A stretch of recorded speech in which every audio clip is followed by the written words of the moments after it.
espaço Capas da região, onde são debatidos os temas da atualidade nos diversos órgãos de comunicação social da região, com José Orlando Rocha, que já está aqui em estúdio comigo. Olá, José Orlando. E começamos por uma notícia que foi avançada pelo Novo Canal de Amarante, que investiu 16 milhões de euros em habitação. Falamos aqui pelo menos em 225 habitações que serão reabilitadas e outras até construídas de raiz. A pergunta que eu posso colocar a mim mesmo seria mais ou menos esta, que é: porquê escolher esta notícia? E eu escolho esta notícia primeiro para relevar o papel da imprensa regional.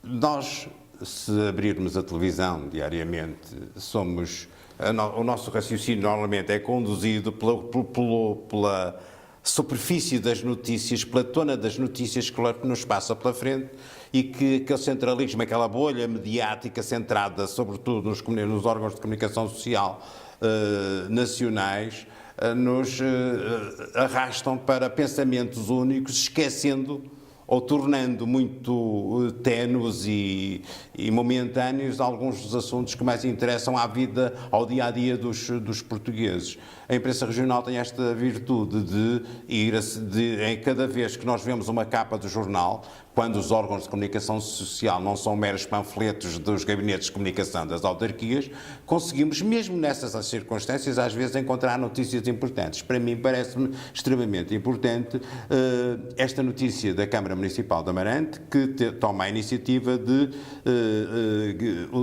utilizar 16 milhões de euros para casas para arrendamento.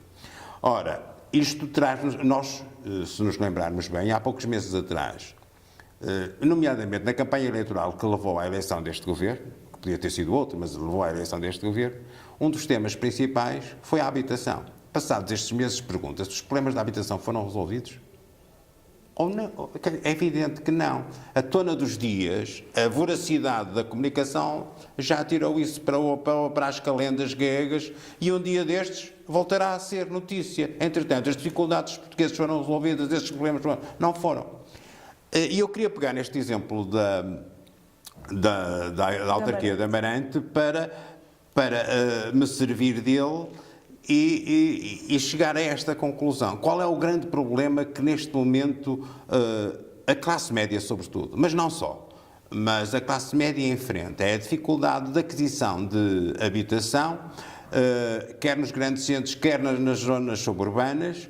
Muitas vezes, para além da aquisição da habitação, é até o pagamento das próprias rendas, que estão a atingir valores exorbitáveis. O que é que isto significa? Significa que um valor consagrado na Constituição como fundamental, um direito fundamental, que é o direito à habitação, como é o direito à saúde, como é o direito à educação tendencialmente gratuita, foi transformado no produto financeiro mais rentável. Ora, isto para além é o que mais grave pode acontecer, na minha ótica, numa sociedade. Ora, mas peguemos neste exemplo que contraria esta ideia, que é: as autarquias começam a ter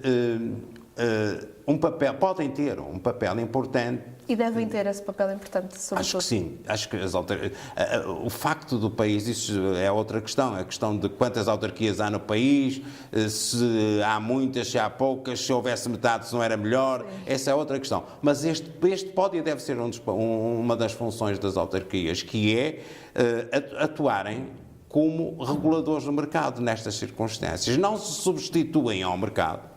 Ou seja, o mercado de construção da habitação mantém-se, funciona, mas ao mesmo tempo que as autarquias conseguem colocar no mercado habitações a preços mais baixos, a renda, quer de custo, quer de arrendamento, isso vai de alguma forma regulamentar o comércio, a especulação, ou melhor, o comércio imobiliário, a indústria da construção civil, como queiram, e pelo menos não permite esta especulação quase pornográfica a que se assiste nos dias de hoje. E a questão que eu retiro daqui, ou sobretudo a conclusão que eu retiro daqui, é esta. Peguemos no exemplo de Amarante. os 19 milhões permitiram, ou permitem, que haja 225 novas habitações só no Concelho de Amarante à disposição da população. Imaginemos que este investimento era dobrado, em Amarante mesmo. Que efeitos isto tinha no preço das habitações? Quem ganha dinheiro com a construção das habitações deixava de ganhar dinheiro? Não, passava a ganhar menos. Quem quer aceder à habitação, quer por compra, quer por renda, ganhava ou não ganhava mais condições de acesso a essa habitação? Claro que sim. Agora, se multiplicássemos isto em Amarante, que é um bom exemplo, multipliquemos por toda a região onde vivemos. Se calhar podemos até multiplicar pelo país inteiro. Se calhar até por outros países. Portanto, há aqui um papel. É preciso perceber que, neste momento, as autarquias nunca tiveram tanto dinheiro como têm agora. Aliás, não fossem os fundos comunitários, o 2020 que acabou ano passado, o 2030 e o PRR... Aqui também é o caso que também é aplicado uma Exatamente. São investimentos comparticipados a 85%. O que nos levaria a uma discussão que eu não vou trazer hoje para aqui, que é se 85% do investimento é comparticipado, como é que as autarquias têm passivos tão elevados? Mas isso é outra questão. O papel das autarquias sem estes fundos seriam irrelevantes, elas praticamente não tinham dinheiro para nada. E agora, uma vez que têm acesso a estes fundos, qual é a melhor aplicação que pode ser dada? É evidente que nunca me oporei, por exemplo, em termos pessoais, eu estou aqui para dar a minha opinião pessoal, à construção de um centro cultural. Agora, já a pensar construir um centro cultural a 100 metros ou a 500 metros em linha reta do outro, já terei algumas dúvidas. Nunca me oporei à construção de multiusos, mas se não tiveram multiusos. Agora, eu nunca verei grande utilidade na construção de multiusos se a 500 metros tiver outro que está subutilizado. Agora, voltemos à questão da habitação. Imaginemos que Amarante multiplica o investimento em habitação para arrendamento ou para venda. Imaginemos os concelhos todos na região e as autarquias funcionavam ou não para aquilo que realmente existem e, neste caso, sem grande interferência na economia, beneficiando a economia, porque criavam mais condições para acesso quer à habitação arrendada, quer para a compra de habitação. Acabavam sempre por fixar as pessoas nas próprias cidades. Exatamente.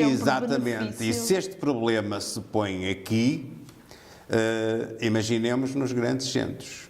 Exatamente. O problema é que, independentemente das ideologias, por isso, para não estar a culpar governos anteriores ou estes governos, é que não houve força suficiente do poder político para se opor a esta voracidade que o capitalismo tem de transformar, e que é inconstitucional, que é transformar um direito fundamental num produto financeiro mais rentável. Isso eu convivo mal, confesso, com este tipo de situações. Mas pelo menos aqui uma nota verde para Amarante no que diz respeito à habitação. Exato. E que sirva de exemplo, Exato, para os outros municípios. E agora passamos para os desafios do setor têxtil, que é a manchete do melhor capa do Lousadense.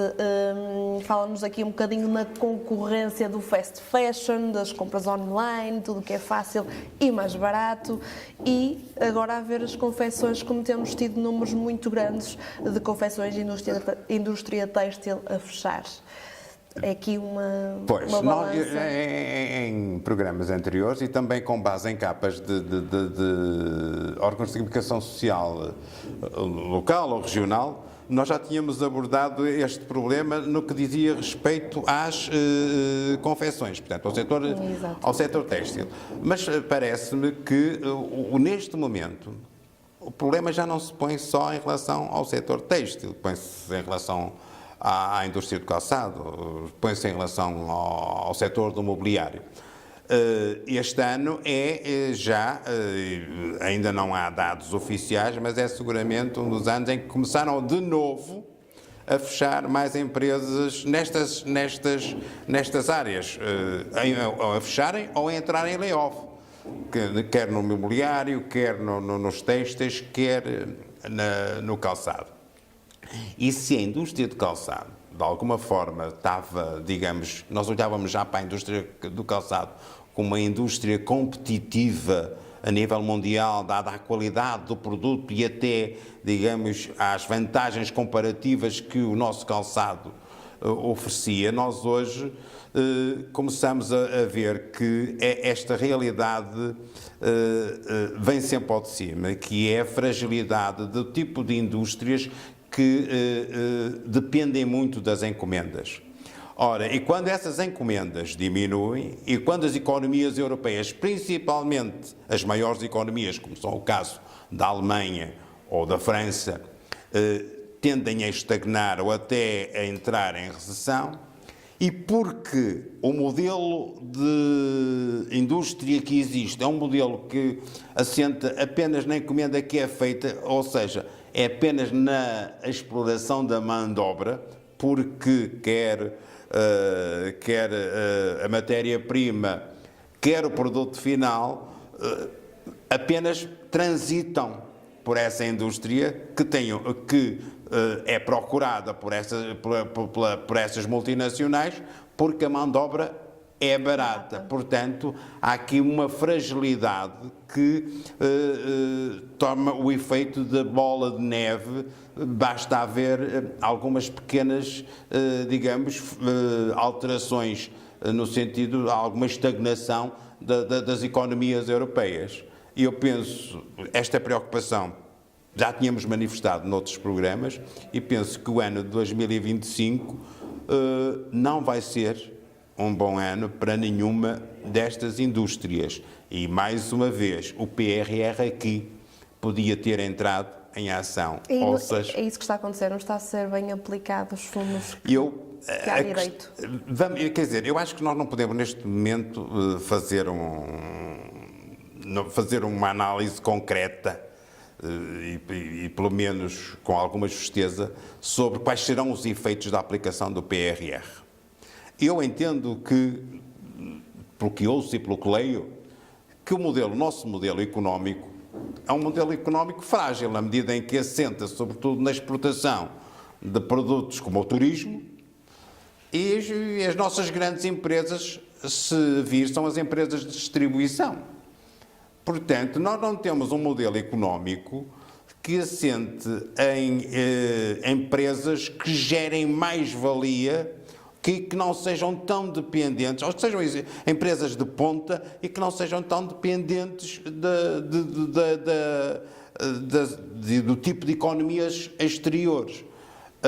E nesse sentido, eu acho que, se bem me lembra a pergunta que me fez, era se os fundos que nós temos acesso não estão a ser eu não queria fazer, eu acho que, quer dizer, pode ser precipitado, sobretudo por uma pessoa como eu, que não me considero um expert na área, de fazer uma análise já. Eu gosto de ter os dados todos. Agora, uma ideia que começa a emergir, primeiro, é o atraso na aplicação dos fundos. Segundo, onde é que esses fundos estão aplicados? É sabido que alguns deles estão a ser utilizados na economia e em empresas, digamos, que poderão alterar de alguma forma aquilo que é essencial, que é alterar a estrutura da nossa economia, e nós deixarmos de depender tanto destas empresas que dependem das encomendas de indústrias que assentam a sua sobrevivência na mão de obra, apostar, portanto, nas empresas que geram essa mais-valia. Temo que muito desse dinheiro possa vir a ser utilizado, no fundo, para, digamos, alimentar mais ainda um tipo de indústria, um tipo de economia que não diminui, digamos, que o hiato que existe entre o que é o desenvolvimento da economia portuguesa e de outras economias europeias, se bem que algumas economias europeias também já elas são muito dependentes, quer da China, quer dos Estados Unidos. Portanto, este circuito fechado, só há uma maneira de sobreviver nele se nós próprios conseguirmos criar riqueza competitiva, ou seja, as nossas indústrias sejam de dimensão e o tipo de produtos que fazem sejam aqueles que hoje o mercado precisa. E nós talvez tenhamos alguma dificuldade, o que é quase um paradoxo, quando nós hoje vemos a Europa a reconhecer, e as grandes multinacionais a reconhecerem que nós temos talentos. O problema é que nós temos talentos, mas não lhes queremos pagar bem. E de maneira que esses talentos, alguns deles já em módulos de trabalho que praticamente não se sabe onde vivem, não interessa onde vivem, se vivem cá ou se estão nos países de origem dessas empresas, mas que dão, digamos que, uma rendibilidade mensal que lhes permite ter um nível de vida, digamos que, à medida das suas aspirações. Ou muda o modelo de economia que temos, e o PRR devia ser usado para isso, ou o PRR vai ser mal utilizado e nós vamos andar a chorar outra vez, a dizer que vamos precisar de mais dinheiro para modernizar a nossa economia. Esta é a minha opinião. E ver se este ano corre melhor, apesar de já começar tremido. Mas temos de considerar que a Alemanha vai a eleições agora e os resultados das eleições da Alemanha não serão seguramente garantidores de grandes mudanças. Os franceses estão como estão, com uma dívida externa, com uma dívida pública perfeitamente assustadora. Não está fácil para os países europeus. Nós acabamos, se calhar, vamos ter aqui alguma vantagem competitiva com as indústrias que nós temos, com o tipo de economia que temos. Mas se não nos modernizarmos, se continuarmos a depender dos mesmos setores que dependemos até agora, vamos continuar a chorar a vida inteira à procura do paraíso que nunca vamos encontrar. Muito bem. Vamos agora a duas entrevistas. Começamos aqui com Dom Vitorino Soares, a entrevista ao jornal O Progresso de Paredes, que nos fala do ano jubilar e da sua ligação também aqui com a cidade.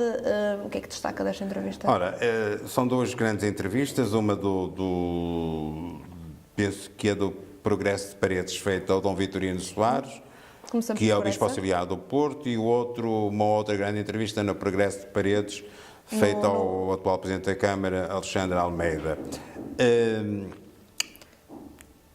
Em relação à entrevista ao Bispo Auxiliar do Porto, que é também, temos de lembrar, que é o reitor do Seminário Maior e também o diretor do Seminário de Bom Pastor, em Hermesinde, eu penso que é uma entrevista que não tive ainda tempo, tenho que confessar, quer dizer, os jornais saíram hoje de manhã, não fui, só passei os olhos de soslaio soslaio é uma maneira de dizer nas entrevistas, mas parece-me que a entrevista ao Dom Vitorino Soares é oportuna sobretudo porque a Diocese do Porto está dividida em vários territórios. O Dom Vitorino Soares foi pároco de Paredes durante muitos anos, é natural de Lousim, em Penafiel, e até agora, enquanto Bispo Auxiliar, ele esteve, do ponto de vista digamos, da área territorial sob a sua alçada, digamos assim, não era desta zona. Portanto, ele neste momento, digamos que tem o seu campo de ação numa zona que conhece bem. A entrevista é feita, sobretudo, numa perspectiva do papel da Igreja, do papel dos jovens que podem ter na Igreja de hoje. Portanto, digamos que é uma entrevista leve, que não é também, se calhar, também não é, não sei se seria a pessoa indicada para falar sobre esse tipo de problemas, uma vez que é Bispo Auxiliar, mas não aborda as questões que hoje preocupam e que são, digamos, com que a Igreja não é preocupar, porque a Igreja preocupa-se com estas coisas todas que eu acabei de dizer, mas com os problemas com que se confronta e que não vale a pena estar aqui a enunciar. Parece-me interessante no sentido, sobretudo para quem não o conhece, para perceber a perspectiva que o Bispo tem sobre, digamos, quer a sua perspectiva enquanto pastor e nós rebanho, que é uma frase que ele utiliza muito, mas também para quem não o conhecer, ficar a conhecer melhor, digamos, que a entidade ou a autoridade religiosa que mais se preocupará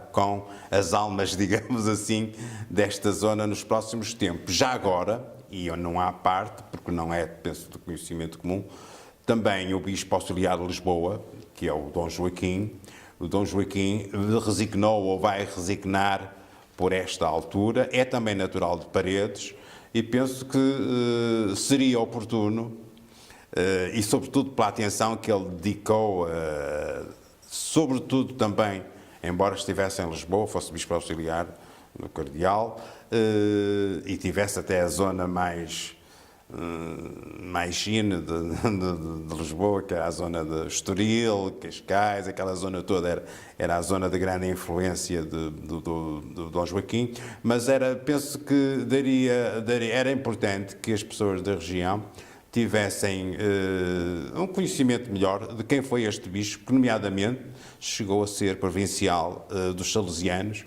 o que significa que foi a autoridade máxima dos Salesianos, da ordem dos Salesianos, para Portugal, Espanha, e todo o seu percurso de vida, aliás, numa altura que ele agora penso que pretende abandonar a vida ativa enquanto bispo. Fica feita a sugestão. A entrevista ao Presidente da Câmara de Paredes. Essa entrevista foi no jornal O Pardense. Exato. Quer dizer, a primeira questão, ao ver a entrevista, a primeira questão que eu coloquei é: porque é que está a dá-las neste momento? Não sei se isto se prende com as dúvidas à volta das questões internas do Partido Socialista. Por não ter sido ratificado o seu nome. Uma vez que o seu nome ainda não foi indigitado. Penso, pessoalmente, independentemente do que penso do Presidente da Câmara, que seria um erro neste momento o Partido Socialista indigitar outra pessoa como candidato, mas na verdade é que provavelmente estão-lhe a ser feitas exigências que não foram feitas a outros candidatos. A entrevista em si poderá parecer que tem pretensões a ser uma entrevista de fundo, digamos assim, mas não me parece. Parece-me que é assim uma entrevista glicodoce que não aborda as questões essenciais. E que aqui na prática foi mesmo feito ao longo do tempo. Das questões essenciais do seu mandato e também não abre o jogo, o próprio entrevistado não abre o jogo sobre o que seriam os próximos 4 anos caso ele vencesse as eleições. Aliás, ele abriga-se numa ideia que é, e aliás faz subtítulo, penso eu, que no jornal, que é que o melhor está para vir. Parece-me que esta é uma ideia muito vaga. Diz ter ideias bem claras para os próximos 4 anos. E que tem ideias bem claras e o melhor está para vir. Tem ideias bem claras para os próximos 4 anos e o melhor está para vir. Quer dizer, eu experimento isto, não conheço, não fico sem saber quais são as ideias e o que é que está para vir. Aliás, lembram-me logo aquela célebre frase que nós utilizávamos no tempo da pandemia, que é: vai ficar tudo bem, não é? Nós não sabíamos como, mas vai ficar tudo bem. Eu penso, e acima de tudo, penso que me pareceu, naquela entrevista, pareceu-me um homem extremamente só, faz poucas referências à sua equipa e, acima de tudo, parece-me que, ao fim de 8 anos como vereador da oposição e depois de 8 anos como Presidente da Câmara, ele se refugia numa comparação ou apontando os erros dos seus antecessores. Ao fim de 8 anos como presidente efetivo, um presidente da Câmara já não se pode apresentar queixando-se do que herdou. Já tem que apresentar contas da obra que fez. E 8 anos já é o tempo suficiente para apresentar essas contas. E penso, inclusivamente, que se Alexandre Almeida pensa que as próximas eleições se irão ganhar a dizer, queixando-se daquilo que herdou, eu penso que elas se decidirão mais discutindo aquilo que ele fez ou não fez, consoante aquilo que foram os seus comprometimentos com a população. E agora vamos aqui para a sugestão cultural. Qual é a sua sugestão? A minha sugestão esta semana, penso que ainda há bilhetes, é para a peça de teatro Telhados de Vidro, que vai estar que sobe ao palco aqui no Centro Cultural de Paredes, com o Diogo Infante e a Benedita Pereira. Penso que ainda há bilhetes. Eu, pelo menos, comprei os meus ainda hoje e, portanto, penso que não deve haver mais bilhetes. É um lamento, que é o facto de, em Penafiel, a peça Catarina e a Beleza de Matar Espanhóis, de matar fascistas, perdão, de Tiago Rodrigues, são 3 sessões, passado poucas horas de ter sido aberto a bilheteira, passado poucas horas estava esgotado. E eu, tranquilo da vida, deixei passar 2 ou 3 dias e quando comprar já não foi a tempo, que lamento, mas ao mesmo tempo aplaudo que peças como esta sejam trazidas esta que é no Ponto C, em Penafiel, sejam trazidas à região. E também aplaudo o facto de esgotarem tão depressa. Pena que eu não tenha tido acesso não aos tenha bilhetes. conseguido, mas também é um bom indicador para o município, uma vez que agora parece que estão a apostar mais na cultura. Sim, penso. E tem prejuízo ao público. Exatamente, o público a apostar mais na cultura, que é um bom indicador para o nosso país também. Não só para o município. Muito obrigada, José Orlando Rocha, por este comentário. Fica por aqui as capas da região. Voltamos na próxima edição.